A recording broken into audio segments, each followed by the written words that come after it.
Hello and welcome to another episode of India. Olá e bem-vindos a mais um episódio de Índia e a Esquerda Global.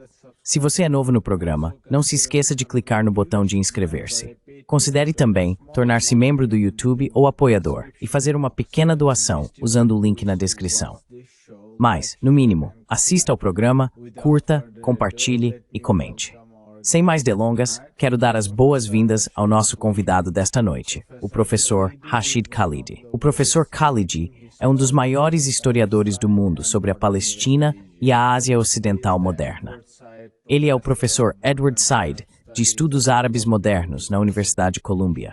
Seu livro marcante, A Guerra de 100 Anos contra a Palestina, é um relato definitivo de como o colonialismo de povoamento, a política das grandes potências e a resistência palestina moldaram a região.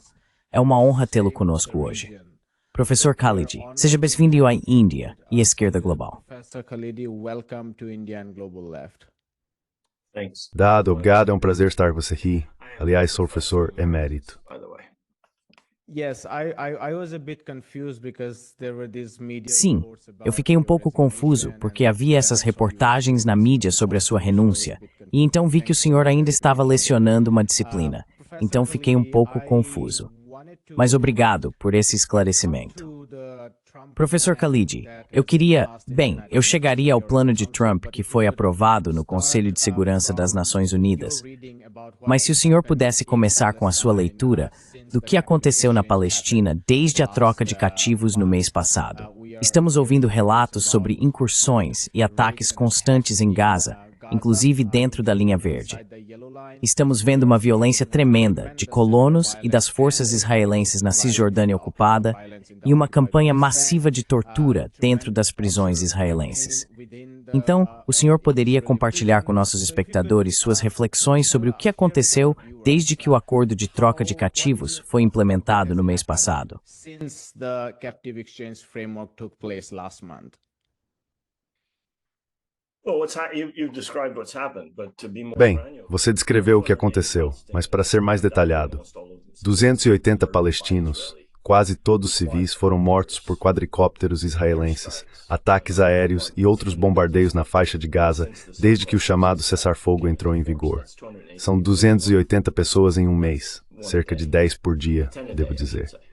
Agora vimos em reportagens da mídia israelense que até 98 prisioneiros palestinos foram torturados até a morte, espancados até a morte ou morreram de fome em prisões israelenses.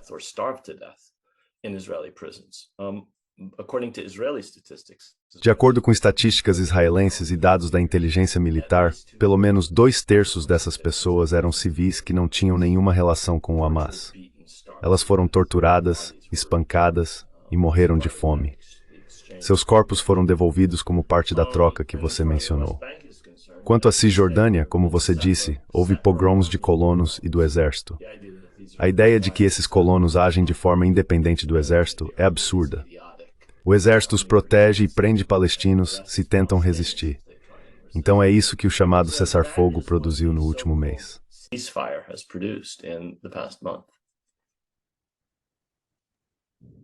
And I want to ask you about E eu quero te perguntar, como você define o chamado Plano Trump, que agora foi aprovado no Conselho de Segurança das Nações Unidas? Muitos dizem que é um retorno aos antigos anos do mandato. Estou curioso.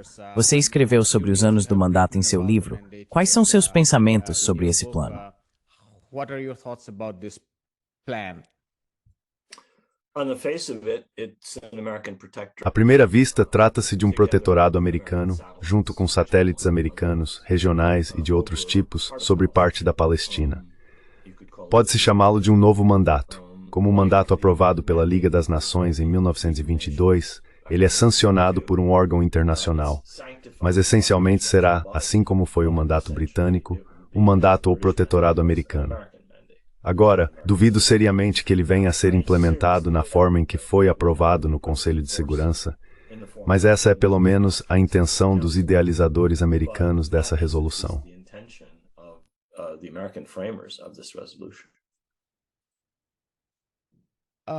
The Israeli cabinet, its minister. O gabinete israelense, seus ministros Israel Katz, Ben-Gvir, Bezalel Smotrich e o próprio Netanyahu, está dizendo abertamente que não vai permitir qualquer estabelecimento de um Estado palestino. A resolução das Nações Unidas, no entanto, afirma que, se tudo correr conforme o planejado, avançariam na direção da criação de um Estado palestino.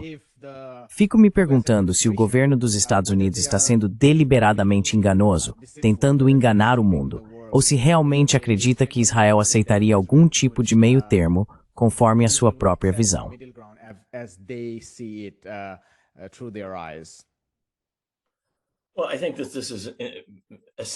Bem, acho que isso é essencialmente uma miragem, como todas as promessas de criação de um Estado. Os acordos de Oslo nunca mencionaram de fato a criação de um Estado, a autodeterminação ou a independência. As autoridades apresentaram essa miragem aos palestinos para colocá-los em outro tipo de prisão, sob a contínua ocupação militar israelense e o processo de colonização que começou há mais de 100 anos.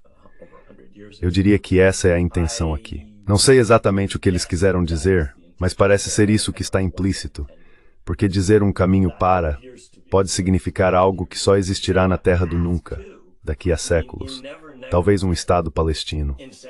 Não se diz que até uma certa data será estabelecido um Estado soberano com controle de suas fronteiras.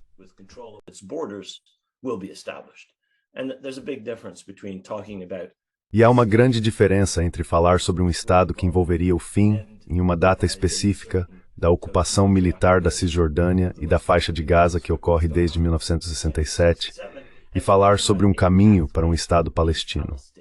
De novo, o que não é abordado em nada disso é como lidar com 3/4 milhão de colonos israelenses ilegais que controlam a maior parte da Cisjordânia. Quero dizer, exatamente como isso deveria ser resolvido. Ninguém que tenha falado sobre um Estado palestino nas últimas décadas, até onde sei, disse algo sobre acabar com o controle absoluto de segurança israelense, que sempre foi o mínimo exigido por Israel, ou sobre encerrar o processo de colonização de assentamentos na Cisjordânia, que continua no ritmo mais acelerado da história sob o governo atual. Então, sem qualquer menção a essas duas coisas, e sem uma data definida para o fim da ocupação, é basicamente fumaça. Miragem, bobagem, viu? Então, quando Donald Trump diz que isso trará paz e prosperidade para a região, você está dizendo que ele sabe que não trará e que está apenas enganando a opinião pública. Eu não sei o que Donald Trump pensa. É muito difícil entender qualquer coisa que esse homem pensa, dado o amontoado de palavras que ele produz toda vez que abre a boca. Ele mal é coerente, mesmo nos melhores momentos. Então, o que ele realmente pensa é absolutamente impossível de adivinhar. O que o plano parece pretender é atrair os palestinos para outra forma de subjugação, com a promessa, em alguma data incerta no futuro, de um caminho para algo, em vez de algo concreto e sólido com uma data definida. Quero dizer, há uma enorme diferença entre dizer que a ocupação terminará em 2028 ou 2029, ou seja lá quando for, e dizer que isso será a resolução do projeto colonial de assentamento. E depois disso haverá soberania, controle de fronteiras e assim por diante.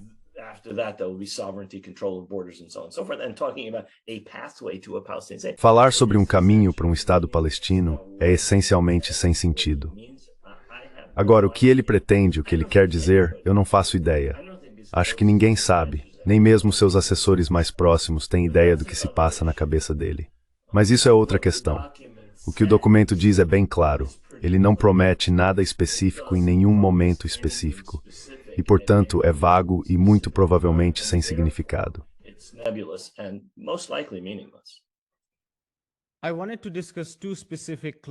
Eu queria discutir duas cláusulas específicas dentro do documento.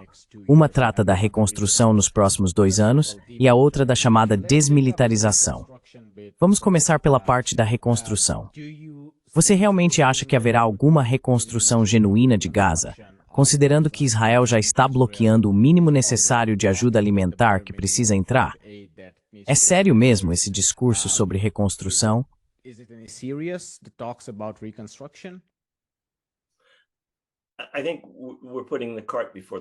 Acho que estamos colocando a carroça na frente dos bois aqui.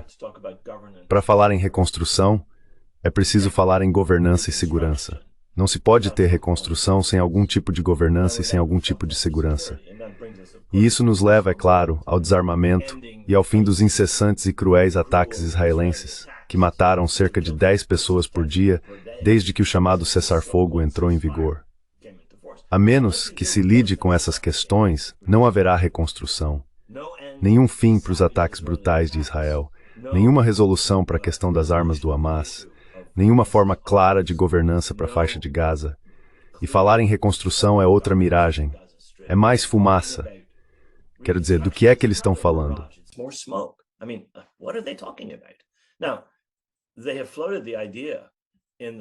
Agora eles lançaram a ideia de que, nos 53% de Gaza que permanecem sob controle israelense, poderia haver algum tipo de reconstrução, atraindo palestinos que seriam avaliados pelos israelenses para entrar nessas áreas.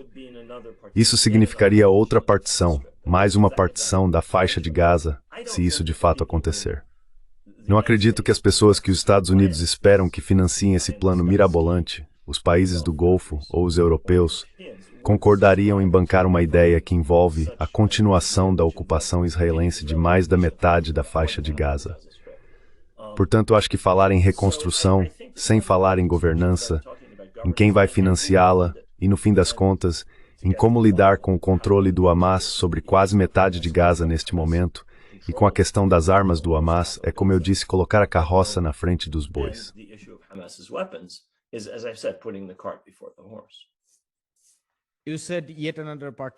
Você disse mais uma partição. Poderíamos acrescentar mais uma Nakba com mais uma partição, considerando que dizem que Israel afirma que a única solução real para Gaza é a imigração voluntária. Então, eles certamente realizariam uma enorme limpeza étnica, ou tentariam fazê-lo. Eles não tentam fazer isso há 2 anos. Isso mesmo.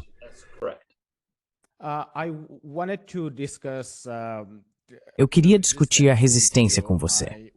Conversamos sobre isso com o professor Ilan Papé quando ele esteve em nosso programa. Mas quando perguntei ao professor Norman Finkelstein sobre o Hamas e a governança em Gaza, ele disse, não sou especialista nessa área. Quando tiver o professor Rashid Khalidi, por favor, faça essas perguntas a ele, porque ele entende disso profundamente. Então, para nossos espectadores, tem havido muita rasbara sobre o Hamas e a resistência na mídia ocidental nos últimos 2 anos. Em nossa plataforma, sempre dissemos que o Hamas faz parte da resistência mais ampla e que isso não pode ser ignorado.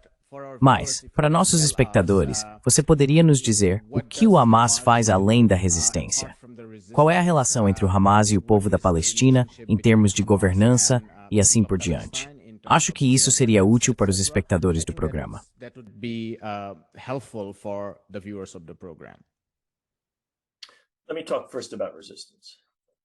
Deixe-me falar primeiro sobre resistência. A ocupação inevitavelmente, necessariamente, sempre, em todos os lugares, gera resistência. A ocupação e a colonização são as causas fundamentais da violência que se segue. A ideia de que a resistência é de alguma forma independente da ocupação e da colonização é absurda. A causa da violência, a causa da chamada bandidagem ou criminalidade, quero dizer, diferentes potências ocupantes usaram termos diferentes. O termo favorito delas na Índia era bandidagem ou dacoity.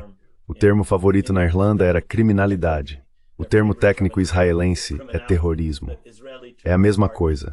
Resistência a uma potência estrangeira que subjuga uma população indígena, seja isso colonialismo administrativo, como na Índia ou no Egito, ou colonialismo de povoamento, como na Irlanda ou na Palestina. Essas formas de opressão, inevitavelmente, necessariamente, sempre, em todos os lugares, produzem resistência.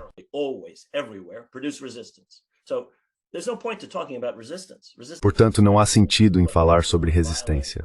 A resistência é inevitável. Seja ela não violenta, envolva boicotes, formas parlamentares, violência, manifestações, o que for.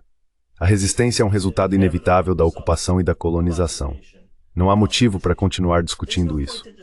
As formas de resistência são debatíveis e passíveis de discussão. São estratégicas, são inteligentes, são morais, são legais. Mas haverá resistência, seja ela legal ou ilegal, moral ou imoral. Ela vai acontecer seja na Argélia, na África do Sul, na Irlanda, na Palestina, na Índia, no Egito ou em qualquer lugar onde haja subjugação colonial, haverá resistência. Francamente, não vejo motivo para continuar discutindo isso. E quase em todos os lugares se encontra um espectro em termos das suas resistência, quase inevitavelmente. Certo. Quero dizer, os palestinos tentaram principalmente a resistência não violenta durante a primeira intifada, e a violência que houve se resumia a pedras contra tanques. Mas também envolveu boicotes, manifestações, todo tipo de desobediência civil. A mesma coisa aconteceu na Índia. Houve tanto resistência armada, assassinatos de autoridades e assim por diante, quanto boicotes e manifestações. O mesmo ocorreu na Irlanda. Os irlandeses empregaram uma ampla variedade de táticas. Eles retiraram seus representantes eleitos de Westminster, levaram-nos para Dublin e se proclamaram como o Dáil, o parlamento da Irlanda. Isso foi resistência parlamentar. Eles também arrecadaram dinheiro nos Estados Unidos e se engajaram em atividades diplomáticas.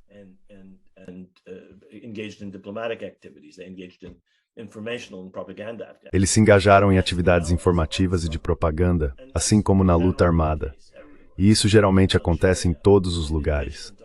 Na Argélia, além da luta armada nas montanhas e nas casbás, os argelinos tinham o que chamavam de sétima wilaya, ou província, na França, trabalhando em solidariedade com a Revolução Argelina.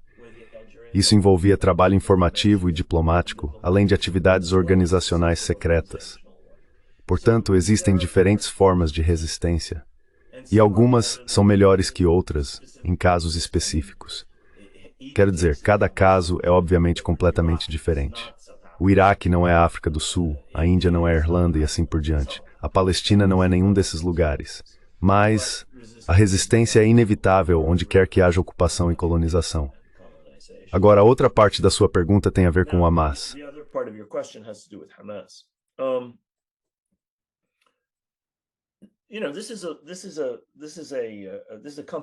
Sabe, essa é uma questão complicada, porque o Hamas, antes de tudo, representa uma tendência de resistência armada, que desde o seu surgimento em 1987, foi uma resposta ao abandono da luta armada pela OLP.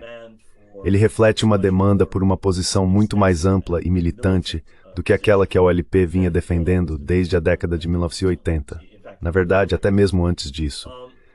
É uma entre várias tendências, ou vários grupos. Defenderam a resistência armada e uma postura mais militante. Mas é o grupo dominante.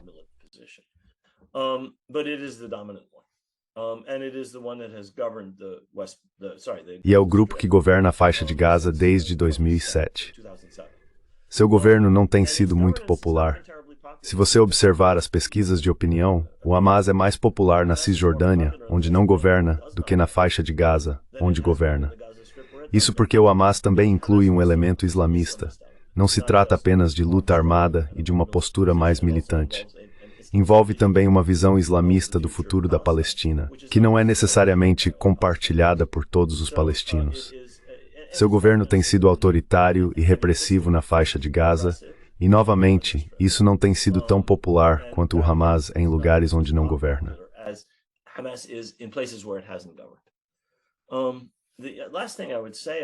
A última coisa que eu diria sobre o Hamas é que tanto os Estados Unidos quanto Israel foram absolutamente inflexíveis em recusar incluir o Hamas em qualquer tentativa de acordo. Após as eleições de 2006 para o Conselho Legislativo Palestino, que o Hamas venceu com 43% dos votos e a maioria das cadeiras, foi formado um governo de coalizão com o Fatah. Os Estados Unidos, Israel e os europeus se recusaram completamente a lidar com ele. Esse governo foi formado com o objetivo de negociar uma solução de 2 estados. O Hamas aceitou uma solução de 2 estados em 2006, 2007 e também a aceitou em outros momentos de sua história. Em 2017, o grupo modificou sua carta para se referir a uma solução de 2 estados como expressão de um consenso palestino.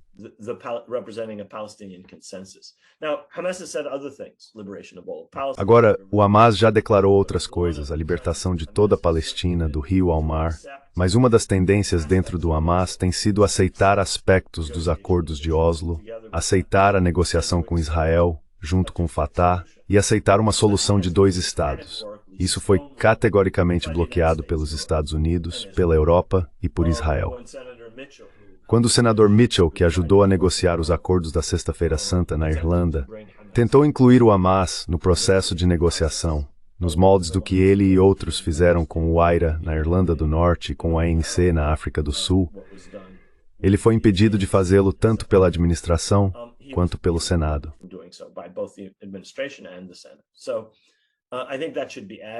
Então acho que isso deve ser acrescentado a qualquer compreensão sobre o Hamas. Além da sua dedicação à luta armada, houve também outro elemento. E aqueles indivíduos dentro do Hamas que defendiam isso foram com bastante frequência alvos de assassinatos por parte de Israel para empurrar o Hamas em direção ao militarismo, justificando ou ajudando a justificar a recusa de Israel em conversar com qualquer pessoa, sob quaisquer circunstâncias, sobre qualquer assunto. Essa tem sido essencialmente a posição israelense desde que Ehud Olmert deixou o governo há quase 18 anos. Nenhuma negociação com os palestinos sob nenhuma circunstância, com a desculpa de que, olhem para o Hamas. Sarah Roy, em seu livro, acho que se chama Hamas and Civil Society ou algo assim, fala sobre a governança do Hamas. Pelo que entendi do livro, ela faz uma distinção entre a resistência e a atividade militar do Hamas e o tipo de governança que o grupo exerce. Dentro disso, ela inclui as atividades de construção comunitária do Hamas. Ela diz que há um pilar religioso nisso, mas que não se resume a isso. Há atividades de assistência social, desenvolvimento comunitário, obras civis e públicas, e assim por diante. Você pode falar um pouco sobre a governança do Hamas? Porque você disse que o Hamas não é necessariamente popular em Gaza, onde governa.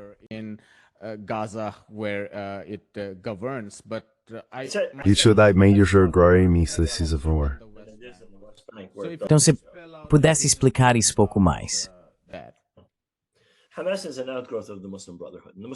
O Hamas é um desdobramento da Irmandade Muçulmana. A Irmandade Muçulmana sempre defendeu, quaisquer que tenham sido as outras tendências que seguiu, a construção da comunidade e o fortalecimento da fé dentro dela. Portanto, possui tanto um pilar social, quanto um pilar religioso, além de um pilar militante, se quisermos colocar dessa forma. Essa também tem sido uma característica do Hamas. A tendência islâmica na faixa de Gaza era antimilitante e contrária à luta armada até a década de 1980, concentrando-se exclusivamente em fortalecer a comunidade e a fé entre os palestinos na faixa de Gaza e em outros lugares como seu principal foco.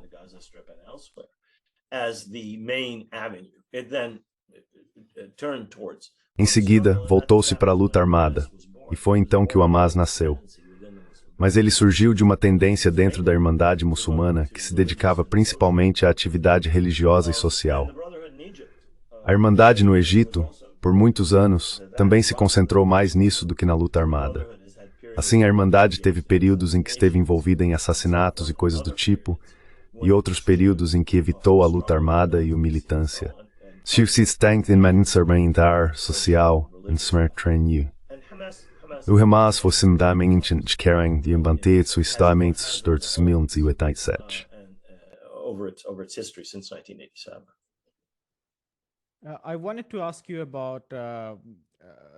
Eu queria te perguntar sobre a autoridade palestina, P. Considerando que o plano de Trump basicamente entrega tudo à AP. Claro que Israel nem está disposto a dar à AP um papel na Palestina, porque acho que o ministro da Segurança Nacional, Ben-Gvir, disse que se a autoridade palestina falar sobre a criação de um Estado palestino em Gaza, eles vão prender Mahmoud Abbas. Então, obviamente, eles nem estão dispostos a ceder isso. Mas há muitos no movimento de solidariedade palestina que já não consideram a AP parte da resistência. Eu entrevistei Ramzi Baroud e perguntei a ele sobre as divisões dentro do movimento palestino. Ele disse que não acha que existam divisões dentro do movimento. Ele nem vê a AP ou grande parte da liderança como parte da resistência. Tenho curiosidade em saber como você descreveria ou definiria a AP e como ela se encaixa na resistência em Gaza e na Palestina. And how does it fit to the resistance in Gaza, in Palestine? Quer dizer, essa é uma questão complicada, porque é preciso voltar às origens da autoridade palestina nos acordos de Oslo. Escrevi bastante sobre isso e eu mesmo estive envolvido nas negociações que antecederam as de Oslo. A delegação que eu assessorava basicamente se recusou a aceitar o acordo que a liderança da OLP concordou em Oslo, o que, em nossa opinião, na opinião da maioria das pessoas da delegação e na minha própria, equivalia ao controle permanente de Israel sobre os territórios ocupados.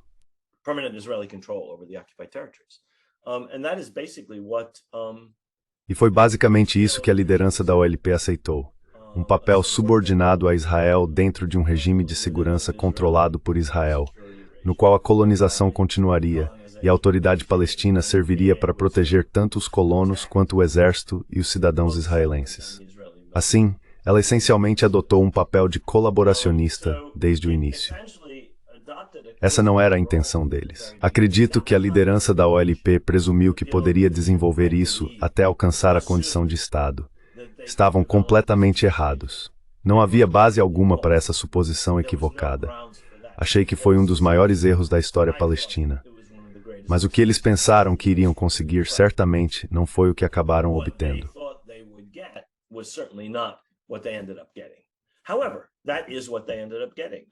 No entanto, foi isso que eles acabaram conseguindo, um subcontratado da ocupação israelense.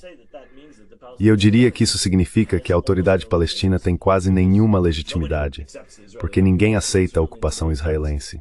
E certamente ninguém aceita um grupo de colaboradores que trabalham essencialmente para proteger ou ajudar a proteger a ocupação e a colonização israelenses. Dito isso, a AP também fornece uma variedade de serviços, aliviando assim a potência ocupante Israel da obrigação de fornecer esses serviços. E como resultado de oferecer serviços educacionais, de saúde e outros, ela conseguiu criar uma espécie de clientela, por assim dizer, entre os palestinos que dependem da AP para receber seus salários.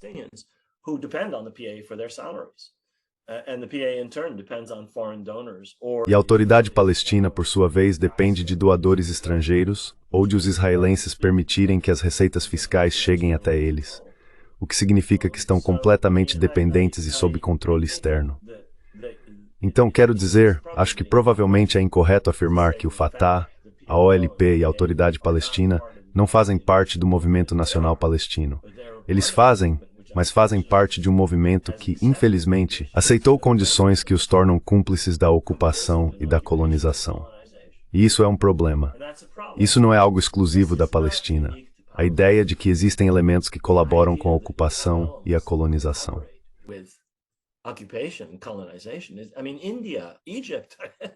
Quero dizer, na Índia, no Egito, no Iraque, na Irlanda, grandes partes dos mecanismos de governo nesses lugares, na Argélia e assim por diante, uma grande parte das estruturas administrativas das potências coloniais era composta por colaboradores nativos, locais, indígenas, que não eram um grupo pequeno e isolado.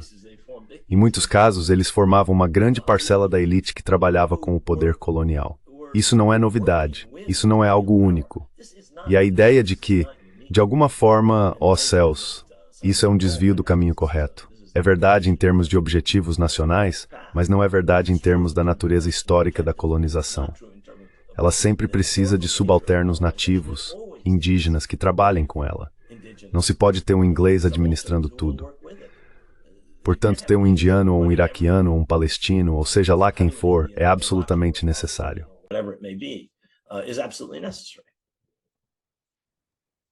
Just to follow up on the point. Apenas para retomar o ponto de que a liderança da OLP não percebeu o que estava por vir. Fico curioso, dado o seu próprio envolvimento e o fato de você ter visto esses processos de perto. É claro que, em retrospecto, é mais fácil para nós julgarmos do que para os próprios atores históricos. Então, para nós é muito fácil dizer, era fácil ter percebido esse processo de chantagem em Oslo. Mas fico curioso para saber sua opinião sobre por que pessoas como Arafat e a liderança dentro da OLP, pessoas reais, atores reais, fracassaram. Em retrospecto, podemos julgá-los de forma negativa ou severa em certos aspectos, mas eram eles que estavam no terreno. Eles sabiam de tudo, conheciam a história, vinham do próprio povo. Por que fracassaram?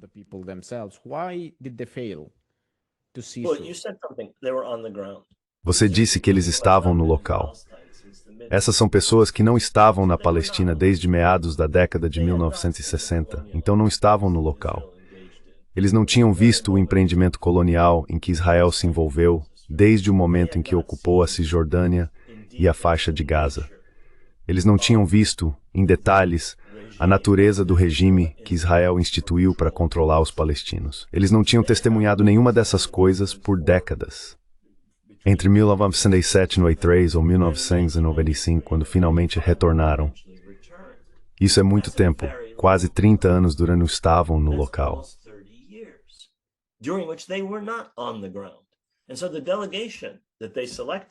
E assim, a delegação que eles escolheram e enviaram a Madrid e Washington era composta principalmente por pessoas que estavam no terreno e entendiam perfeitamente bem que os únicos termos que Israel estava disposto a oferecer, não levariam, nem poderiam levar, sob nenhuma circunstância, à criação de um Estado palestino.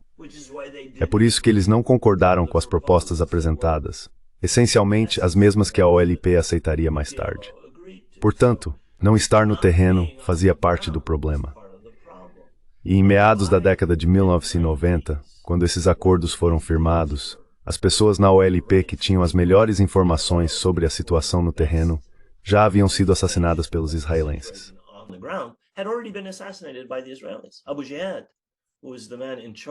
Abu Jihad, que era o homem responsável pelos territórios ocupados dentro do Fatah e da OLP, havia sido assassinado pelos israelenses em Tunis muitos anos antes. Então, o primeiro ponto é que eles não faziam ideia do que realmente estava acontecendo. Quero dizer, vi algumas dessas pessoas depois que voltaram à Palestina e tentei compartilhar algumas das minhas preocupações. Eles não faziam ideia. Posso dizer pessoalmente, por ter conversado com Arafat e com Abu Mazen, que eles viviam uma realidade alternativa, né? Eles não entendem. Esse é o primeiro ponto.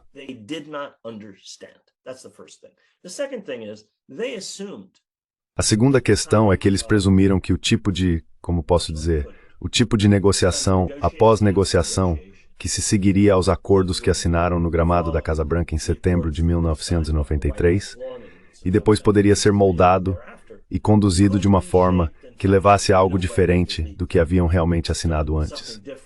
E isso se baseava na experiência deles em lidar com regimes árabes. Bem, uma coisa é lidar com regimes árabes, outra coisa é lidar com a maior superpotência da história e seu aliado, Israel. Você não pode brincar com essas pessoas. Você não pode mexer nos acordos que fez com essas pessoas.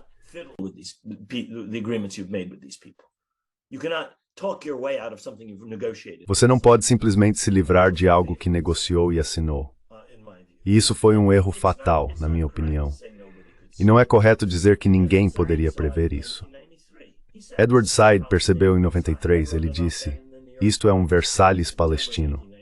Eu escrevi um artigo de opinião no New York Times em setembro de 1993, no qual não previ todas as desgraças que se seguiriam, mas expressei meu profundo ceticismo. Eu sabia que isso não funcionaria. E acredito que essa era a visão da maioria das pessoas na delegação palestina que a OLP havia escolhido e enviado a Madrid e Washington. A maioria de nós, pelo menos, sabia muito bem que isso era um erro. Portanto, não se trata apenas de uma questão de retrospectiva, e não apenas um erro fatal.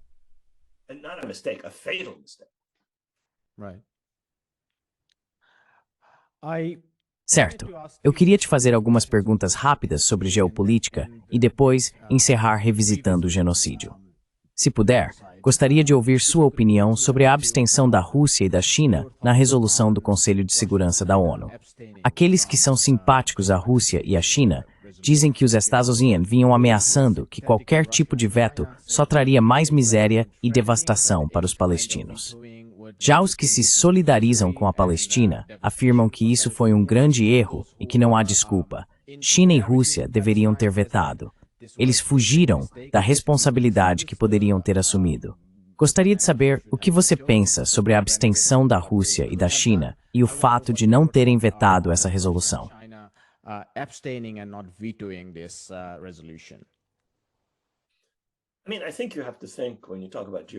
Acho que quando se fala em geopolítica, é preciso considerar quanto investimento qualquer grande potência realmente tem nessa região.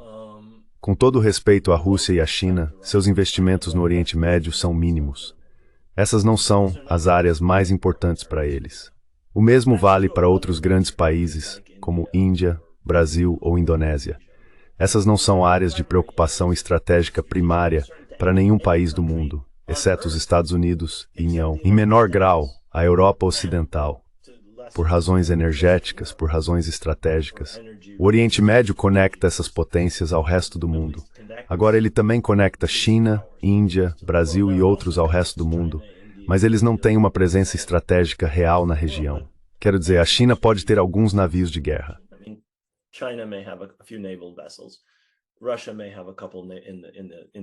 A Rússia pode ter alguns navios no Oceano Índico e algumas embarcações navais no Mediterrâneo.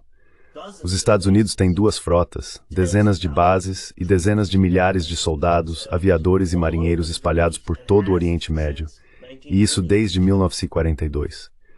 Os Estados Unidos têm sido a potência militar, política e econômica dominante na região desde a Segunda Guerra Mundial. Portanto, falar da Rússia e da China no mesmo nível, ou de qualquer outra grande potência como as que mencionei, como se fossem iguais aos Estados Unidos, é enganoso. Elas não são iguais. A China é uma potência econômica enorme, mas seus interesses no Oriente Médio são infinitamente menores do que os dos Estados Unidos.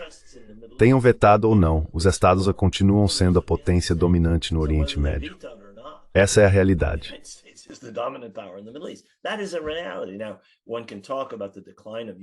Agora, pode-se falar sobre o declínio do poder dos Estados Unidos ao longo do tempo, mas estamos falando de tempo histórico. Não estamos falando de 1925 ou 1926, estamos falando de décadas, talvez.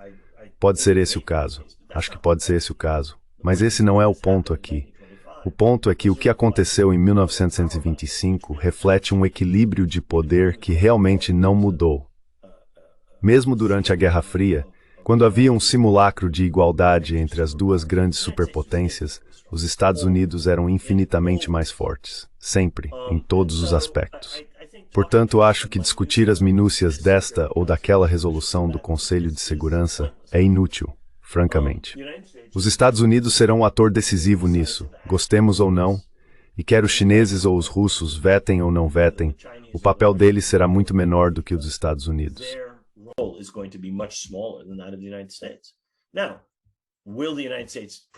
Agora os Estados Unidos vão prevalecer? Seu poder não os levou a prevalecer em lugares como o Afeganistão ou o Iraque no passado. Francamente, não tenho certeza de que tenham prevalecido aqui. Não vejo como vão conseguir que alguém faça parte do trabalho sujo que querem em relação ao Hamas, à reconstrução e assim por diante. Os Estados Unidos estão felizes em orquestrar, mas não vão enviar tropas americanas nem gastar dólares americanos em Gaza. Quem vai fazer isso por eles? Não acho que haja resposta para essas duas questões, o dinheiro e os soldados. E sem essas duas coisas, grande parte do que está nessa resolução é totalmente sem sentido. Portanto, vetar ou não vetar a resolução, na minha opinião, não é a questão essencial.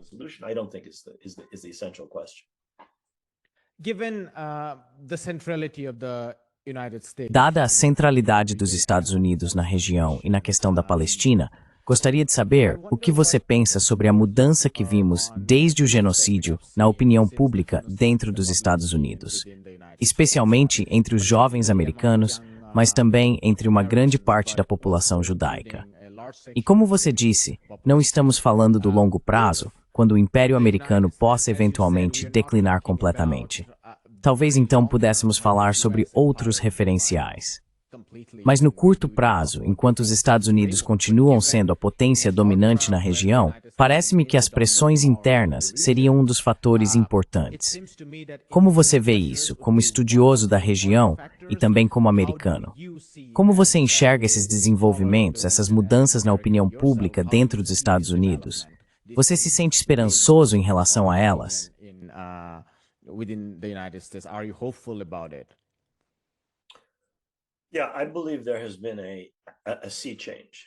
Sim, acredito que houve uma mudança profunda na opinião americana sobre Israel e Palestina. Ela foi acelerada de forma notável pelo genocídio dos últimos 2 anos. Os horrores transmitidos ao vivo produziram coisas que não podem ser esquecidas, especialmente para a geração com menos de 50 anos, que não dá a menor atenção à propaganda mentirosa da grande mídia corporativa. Eles não assistem, não leem, não sabem e não se importam. Obtêm suas informações de fontes alternativas, independentes ou de mídias sociais. Alternative, independent, or social media sources. For that generation, para essa geração, eles viram coisas que provaram que tudo o que lhes haviam dito sobre Israel era uma mentira repugnante. E isso não vai mudar. Agora, eles não possuem a maior parte do capital. Eles não controlam a maioria das instituições. Eles não dominam a elite política dos Estados Unidos. As pessoas com menos de 50 anos, quero dizer. São principalmente as pessoas com mais de 50 anos que possuem tudo, que controlam as fundações, as universidades, portanto, espera-se imigrantes por Negre Mears em Calmita, Republic Growth Mormons, é realista.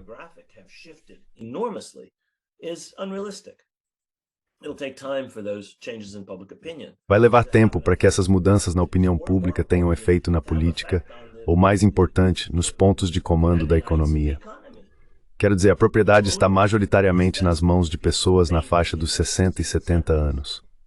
E essas pessoas são reacionárias, são conservadoras, são pró-Israel, independentemente de qualquer outra coisa, quase instintivamente pró-Israel.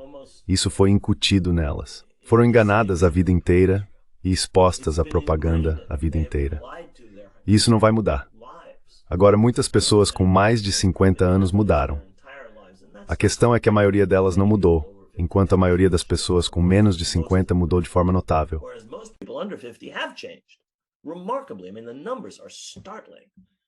Quero dizer, os números são impressionantes, e essa mudança vem acontecendo há muitos anos. Mas ela foi acelerada ao se testemunhar um genocídio transmitido ao vivo. Agora isso pode ser revertido? Pode ser parcialmente revertido, é claro. O projeto sionista, o Estado de Israel e todos os seus aliados nos Estados Unidos estão trabalhando incansavelmente, gastando centenas de milhões de dólares para tentar reverter isso, comprando influenciadores, comprando o TikTok ou tentando comprá-lo, comprando a CBS, tentando comprar a CNN. Eles farão tudo o que for possível para reverter essa situação, para restaurar e reinstitucionalizar o tecido de mentiras, enganos, distorções e meias-verdades que compõem a narrativa sionista.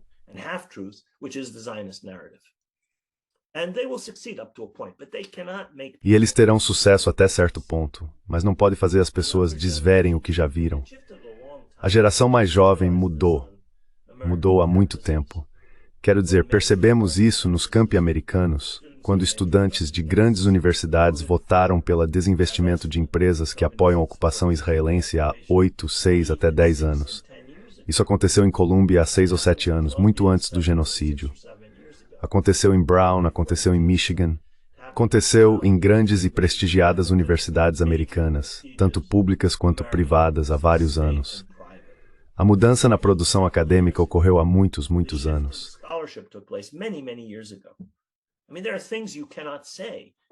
Quero dizer, há coisas que você não pode dizer em estudos acadêmicos respeitáveis, que eram piedades convencionais nos anos 40, 50, 60, 70 e 80.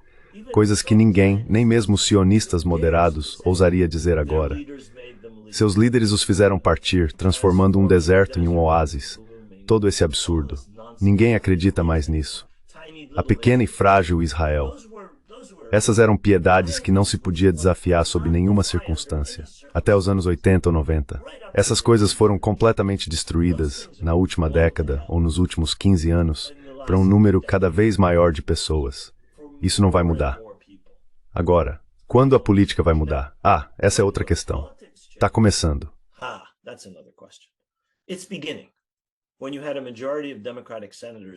Quando você teve uma maioria de senadores democratas votando para cortar o fornecimento de armas a Israel, ocorreu um fato que nunca havia acontecido na história dos Estados Unidos desde que o país começou a armar Israel na década de 1960. Quando você tem republicanos do MAGA criticando Israel, isso é algo que não acontecia no Partido Republicano desde que ele passou a apoiar Israel de forma incondicional. Quando você tem uma maioria de americanos, um número maior de americanos, mais simpáticos aos palestinos do que a Israel, isso é algo que não acontecia desde Woodrow Wilson. Quero dizer, essas são mudanças enormemente significativas e elas tiveram efeitos políticos.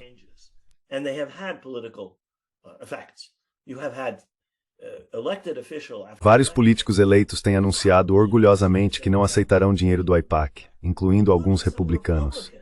Quero dizer, isso é política. Isso é real. Este é o começo de uma mudança política. É apenas o começo. E é uma mudança entre políticos cujo impacto na política externa é quase nulo. O poder executivo assumiu o controle da política externa desde a Segunda Guerra Mundial, de fato.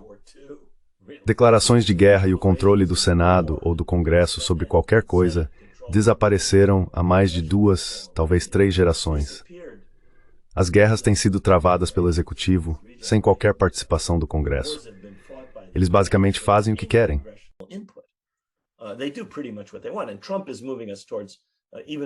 E Trump está nos conduzindo a um papel ainda mais autoritário para o poder executivo do que jamais existiu. Mesmo em tempos de guerra, quando o executivo basicamente assumia o controle de tudo. A economia americana foi administrada pelo Estado durante a Segunda Guerra Mundial. E isso era verdade em todas as democracias em tempos de guerra. Foi assim na França, na Primeira Guerra Mundial. Na Grã-Bretanha, na Primeira Guerra Mundial, e até nos Estados Unidos, na Primeira Guerra Mundial. E também foi assim na Grã-Bretanha e nos Estados Unidos durante a Segunda Guerra Mundial. O que estamos vendo agora é um executivo ainda mais assertivo. Portanto, a mudança entre os representantes eleitos não vai necessariamente alterar a política externa. E a mudança na opinião pública também não mudará a política de forma imediata.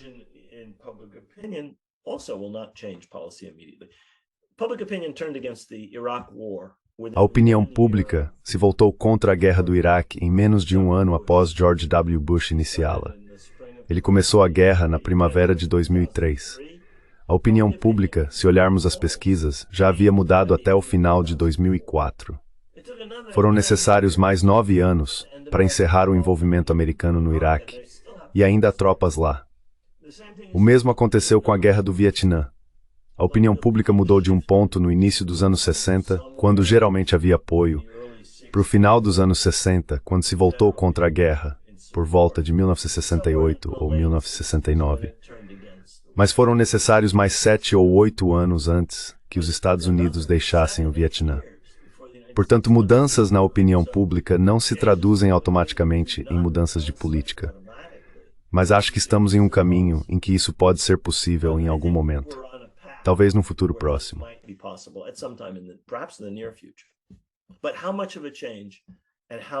Mas quanto dessa mudança vai acontecer? E até que ponto o executivo vai ceder? E até que ponto o establishment de política externa, que é quase unanimemente pró-Israel, vai se transformar? Essa é a questão. As pessoas que são críticas a Israel, dentro do establishment de política externa, a lista de centenas ou milhares de pessoas que serviram na comunidade de inteligência, nos altos escalões das Forças Armadas, no Departamento de Estado, no Conselho de Segurança Nacional, aquelas que têm qualquer posição crítica em relação a Israel, dá para contar nos dedos de uma mão. Essas pessoas não mudam. Sua postura instintivamente pró-Israel não vai mudar. Então vai levar algum tempo, eu diria. Mas acho que o processo está começando. A opinião pública é o início de uma mudança. Quanto tempo vai levar, se vai mudar tudo? Essa é outra questão. Não posso prever isso. Professor Khalidi, if you could talk a little bit about, Professor Khalidi, o senhor poderia falar um pouco sobre como avalia o papel dos outros estados ou nações árabes durante este genocídio? during this genocide? Qualquer pessoa que leia seu livro pode perceber que há uma estrutura crítica sólida em torno da ideia de genocídio. O papel histórico que os Estados Árabes desempenharam em relação ao movimento palestino sempre priorizou sua própria estabilidade e suas relações com as grandes potências, primeiro com o Reino Unido e depois com os americanos. Há debates sobre essa estrutura. Algumas pessoas dizem que todas as nações árabes são colaboradoras, que não querem ofender os Estados Unidos, que têm influência e poderiam fazer algo, mas não fazem. Outras vão longe demais na direção oposta, colocando toda a culpa nos Estados Árabes, o que também não é preciso. Então, se o senhor pudesse esclarecer qual é a estrutura correta para compreender o papel dos Estados Árabes neste genocídio em curso.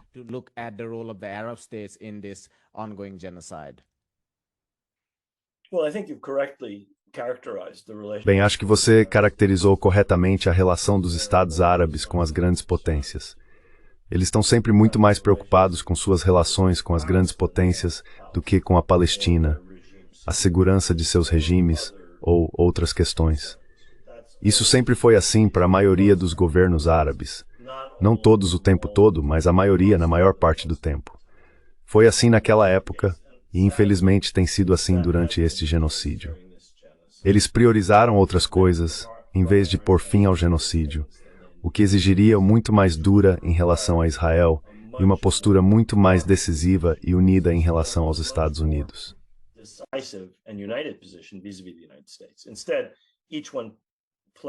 Em vez disso, cada um agiu em busca de sua própria vantagem individual, em vez de tentar se unir e apresentar uma frente comum. Algo que, em diferentes momentos do passado, os Estados Árabes conseguiram fazer com algum efeito, às vezes mais, às vezes menos. Com a única exceção do Iêmen, acredito que a atuação dos governos árabes tem sido vergonhosa. O massacre de pelo menos 100 pessoas por dia durante 740 dias, não sabemos o número total. Não saberemos. E isso se refere apenas aos assassinados pelos israelenses.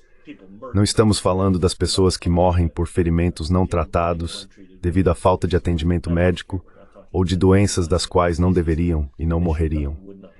Portanto, a taxa de mortalidade é muito maior do que as 70 ou 80 mil pessoas mortas diretamente por Israel.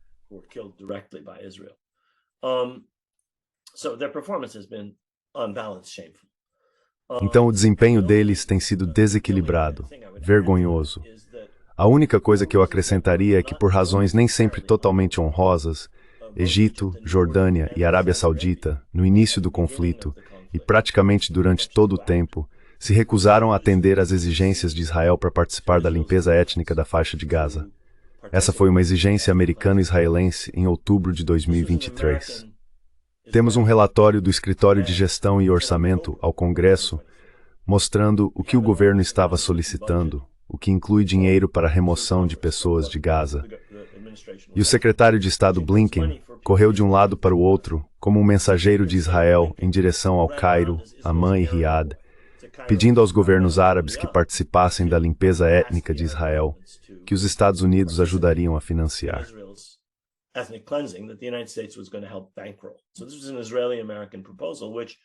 Então essa foi uma proposta israelense-americana que, por razões que não foram inteiramente honrosas, mas que acabaram sendo bastante positivas, os três governos se recusaram a aceitar. Posso entrar em detalhes, mas acho que isso é algo que os enaltece. Portanto, eu diria que, no geral, o desempenho deles, de todos, com exceção do Iêmen, foi vergonhoso, deplorável. Permitir que seus irmãos e irmãs fossem massacrados nesse ritmo, por tanto tempo, deveria ter sido inaceitável para qualquer governo árabe, por mais fraco que fosse, por mais dependente que fosse, por mais que lhe faltasse legitimidade interna. E poderíamos continuar falando sobre as desculpas. Eles poderiam e deveriam ter feito muito mais.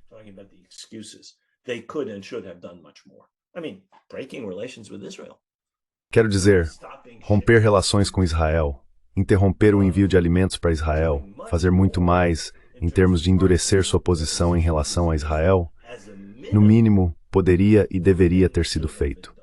Adotar uma posição unificada em relação aos Estados Unidos, dizendo, este é o nosso limite, não aceitaremos nada menos do que isso, teria sido possível e deveria ter sido feito. Portanto, não estou dizendo que o que Egito e Jordânia fizeram, com o apoio da Arábia Saudita, porque Blinken foi à Arábia Saudita e tentou conseguir o apoio dos sauditas nisso, não estou dizendo que o que eles fizeram foi suficiente, mas deve ser mencionado, porque essa foi uma posição mantida continuamente por esses dois governos, com o respaldo dos sauditas.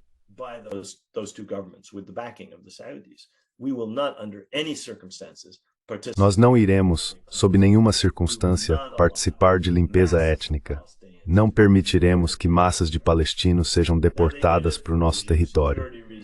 Agora, eles fizeram isso por razões de segurança do regime. Fizeram por uma variedade de motivos que não eram necessariamente honrosos. Mas o resultado final, acredito, deve ser mencionado, e é uma posição que foi mantida até o presente. Quero dizer, Israel está tentando fazer isso o tempo todo, e o Egito e a Jordânia recusaram categoricamente. Portanto, eu diria que, como tem acontecido no passado, como você mesmo colocou, na verdade, na maior parte do tempo, esses são governos muito mais interessados em permanecer do lado favorável dos Estados Unidos e em não irritar os israelenses, de quem tem muito medo, do que em fazer o que é certo pelos palestinos. Rather than doing the right thing by the Palestinians. I want to end by revisiting. Quero encerrar revisitando a Operação de Al-Aqsa em 7 de outubro. Sei que é algo muito difícil, considerando que somos atores históricos que não têm o benefício de uma longa retrospectiva. No seu livro, você discute a Grande Rebelião de 1936 a 1939 e como, por razões infelizes ou devido a certos equilíbrios de poder, ela terminou de forma muito negativa a curto prazo. Diante de tudo isso, e temos nossas próprias histórias, como a Grande Revolta de 1857, por exemplo. Todas essas insurreições foram seguidas por grandes movimentos reacionários, assim como as enormes rebeliões de pessoas escravizadas nos Estados Unidos sempre foram seguidas por grandes contra-revoluções. Mas, se me permite perguntar, como você avalia a rebelião de 7 de outubro? Há uma maneira de você responder a essa pergunta. Is there a way for you to answer this question? I mean, I would take the position that was supposedly taken by. Quero dizer, eu adotaria a posição que supostamente foi tomada por Zhou Enlai quando lhe perguntaram sobre, acredito, a Revolução Francesa. Ele disse, ainda é um pouco cedo para dizer. E realmente ainda é cedo para dizer. Os aspectos negativos são perfeitamente claros. Essa foi uma ação tomada deliberadamente, sem a aprovação do povo palestino. Provavelmente foi tomada em certa medida, sem a aprovação de toda a liderança do Hamas, muito menos de qualquer outra parte da liderança palestina. Foi baseada em suposições falsas.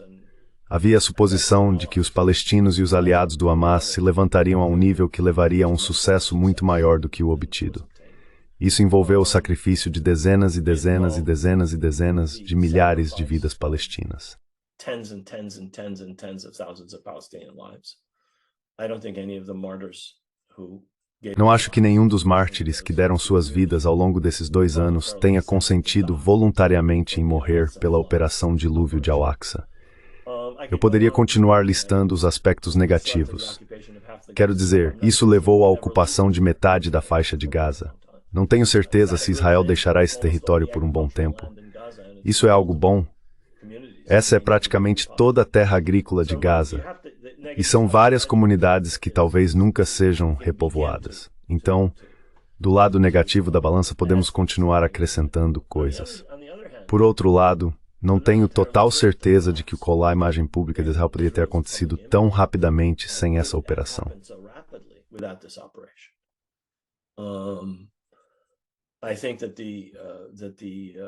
Acho que o envolvimento dos Estados Unidos, de maneiras que claramente deixaram a direita israelense desconfortável, pode ter resultados que ninguém teria previsto. E acredito que atrasar o processo de normalização, que parece ter sido um dos objetivos desta operação, entre os Estados Árabes e Israel, certamente deve ser colocado do outro lado da balança. Não há dúvida de que a posição da Arábia Saudita se endureceu, as posições de outros governos se endureceram, até mesmo os Emirados, que têm sido os mais complacentes com todos os desejos de Israel, endureceram significativamente sua posição. Não tenho certeza se valeu a pena sacrificar 70, 80, 90 mil pessoas por isso, mas certamente é algo que pode ser colocado do outro lado.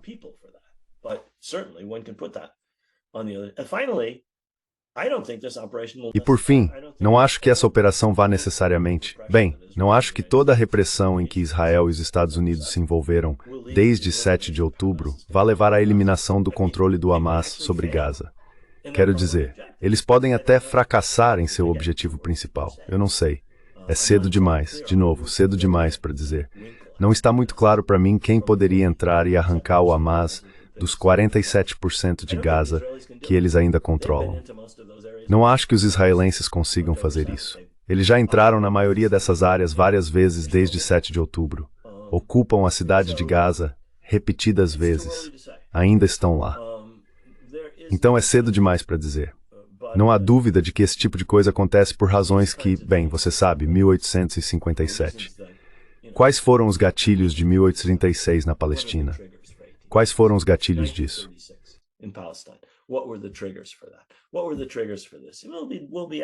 Quais foram os gatilhos para isso? Faremos essas perguntas daqui a 20, 30 anos. As pessoas ainda estarão fazendo essas perguntas no futuro. Pode ser que uma explosão como essa fosse inevitável. Quero dizer, quando você coloca pessoas em uma panela de pressão, mais cedo ou mais tarde a coisa vai explodir. Teria explodido de outra forma? Talvez.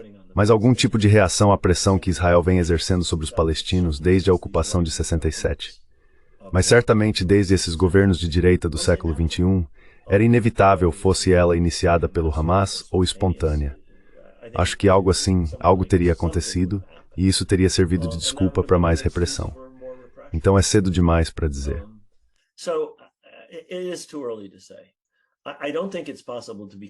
Eu não acho que seja possível ser completamente acrítico em relação ao Hamas, francamente. Há pessoas que dizem que não se pode criticar a resistência.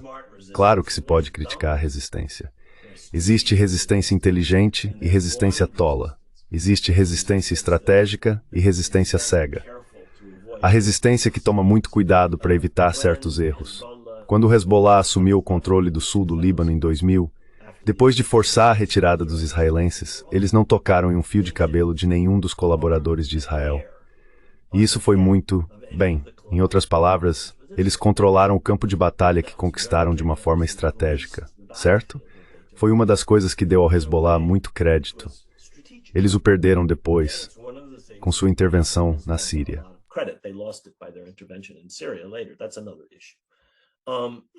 Esse é outro problema. Existem ações não estratégicas que podem ou não, ou ações imorais ou ilegais que podem ou não, acabar prejudicando significativamente um movimento de resistência. A FLN cometeu todo tipo de atrocidade contra civis, explodindo cafés e assim por diante. No fim, isso teve um efeito que pode ter sido negativo ou positivo, mas eles libertaram Argélia mesmo assim. Acho que o dano causado aos civis israelenses em 7 de outubro prejudicou gravemente não apenas o povo palestino, mas o próprio Hamas, e tornou ainda mais difícil envolvê-los, como precisa acontecer, já que são uma força na política palestina, em quaisquer futuros arranjos para a Palestina, seja em termos de governança, negociações ou luta armada.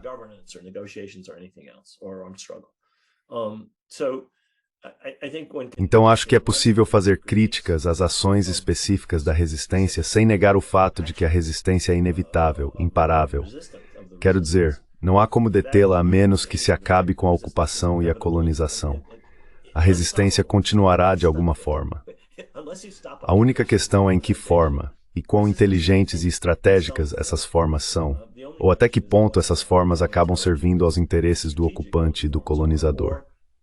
E acho que essas são críticas legítimas, se partirmos da posição de que sim, a resistência é, em princípio, sempre legítima.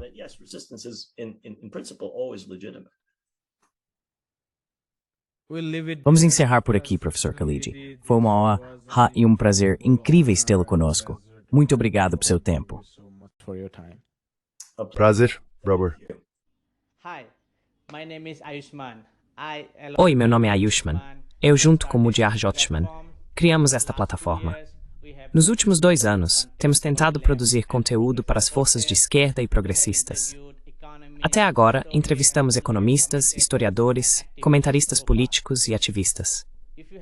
Se você gostou do nosso conteúdo e quer que construamos um arquivo para a esquerda, tenho 2 pedidos para você. Por favor, considere fazer uma doação para a causa. O link está na descrição abaixo. E, se não puder, não se sinta mal. Você sempre curtir nossos vídeos e compartilhá-los com seus camaradas. Por fim, não se esqueça de clicar no botão de inscrever-se. Finally, don't forget to hit the subscribe button.